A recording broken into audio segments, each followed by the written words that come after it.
Some people learn their lessons the hard way. Some lessons come swiftly, like a lightning bolt, exposing the truth in ways no one can ignore. For one arrogant and racist bank manager, today was going to be one of those days. And you will see that he definitely got what he deserved in the end. Elijah Carter had worked hard his entire life. Growing up in a rough neighborhood, he watched his mother struggle to make ends meet. It seemed like he was destined to fail, but Elijah believed that he was the one who got to decide his destiny. He made a promise to himself at a young age.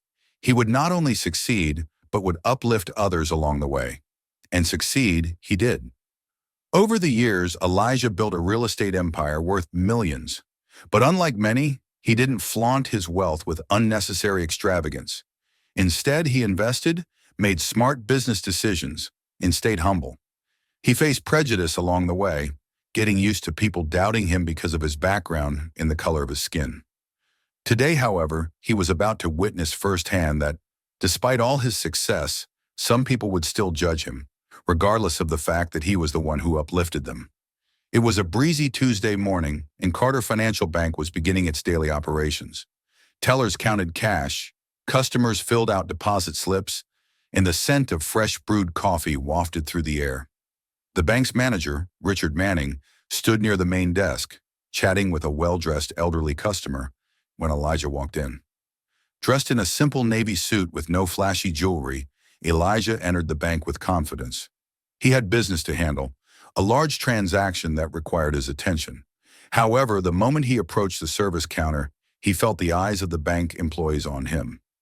Some of them exchanged glances, their expressions unreadable, but one thing was clear: they had already made assumptions. Elijah reached the front desk where a teller, Samantha, a woman with platinum blonde hair and a forced smile, greeted him. "Good morning. How can I help you?" she asked, her voice polite but distant. "I need to transfer a substantial amount between accounts and make a withdrawal," Elijah stated, handing over his ID and bank details. Hoping that, when she saw his full name, all of this uncomfortable staring would go away faster. Samantha barely glanced at his documents before her smile faded. "One moment, sir," she said, walking toward Richard Manning, the bank manager. She leaned in and whispered something. Manning, a tall, middle-aged man with graying hair and a sharp suit, frowned and made his way over. "Is there a problem?" Elijah asked calmly. Manning eyed Elijah up and down before speaking. "Sir, I need to ask, do you actually have an account with us?" Elijah raised an eyebrow. "I do. That's why I'm here. It's just, we need to verify these kinds of requests carefully. Large transactions require extra attention," Manning said, his tone laced with condescension. "And does everyone get this level of scrutiny, or just me?" Elijah asked, keeping his composure. Manning sighed as if Elijah was being difficult. "Sir, I have to follow protocol. We can't just approve large transfers for anyone who walks in." Elijah smirked. "Is that so?" Manning nodded. "I'm afraid I'll need more proof of ownership before proceeding." By now, a few customers and bank employees were starting to notice the tension at the counter. Elijah remained calm, but inside he was growing frustrated. He had been banking here for years, had millions invested in this very institution, and yet he was still being treated like an imposter. "I think you'll want to verify something else first," Elijah said, reaching into his briefcase. He pulled out a folder, placing it on the counter in front of Manning. "What's this?" Manning asked, confused. Elijah flipped open the folder, revealing official documents. "It's the paperwork proving I own a majority stake in Carter Financial Bank. That means I'm not just a customer, I'm your boss." A stunned silence swept through the room.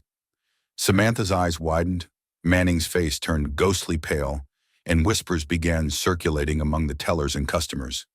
"You own the bank?" Manning stammered, his bravado crumbling. Elijah nodded. "That's right. I bought controlling interest in this bank over a year ago. So let me ask again, does everyone get this level of scrutiny, or just people who look like me?" Manning opened and closed his mouth like a fish out of water. Samantha looked away, embarrassed. The security guard who had been watching the exchange lowered his posture, suddenly unsure of what to do. He knew that what Manning and Samantha were doing was wrong, but even he was surprised to see such swift karma retribution. He was even more surprised to see that you watching didn't already subscribe to our channel and like this video. Okay, maybe he wasn't, but we would really appreciate your support. Jokes aside, let's get back to the story, Elijah continued, his tone now carrying the weight of authority. I built my empire on fairness, integrity, and giving people opportunities. What I just experienced here today tells me that this bank's values don't align with mine. That is going to change. Manning swallowed hard. Mr. Carter, I had no idea. If I did, that much is obvious, Elijah replied coldly, and it makes me wonder how many other customers you've treated this way. Since, as you were about to say, if you did, you would have acted all nice. But the fact is that your heart is filled with hate for some reason. The room remained silent, all eyes on Elijah. He turned to the gathered employees. Going forward, we will be reviewing all customer service practices. There will be diversity and inclusion training, and hiring policies will be adjusted to ensure fair representation. He then turned back to Manning. And as for you, consider this your last day here. Your biases have no place in an institution I own. Manning's face flushed red. He opened his mouth to protest but quickly realized there was no point. Security was already moving toward him, prepared to escort him out. Elijah glanced at Samantha. You might want to rethink how you interact with customers as well. I expect my employees to treat everyone with respect. Samantha nodded meekly, her previous arrogance replaced with shame. Elijah took a deep breath and looked around. The weight of the moment settled over everyone in the room. Then he smiled slightly. This bank will be better, that's my promise. With that, he turned and walked toward the exit, his head held high. Customers clapped softly, some nodding in approval. He had come in as just another customer, but he left as a leader who stood against prejudice. And in that moment, everyone understood one undeniable truth. Racism doesn't just suck, it has consequences.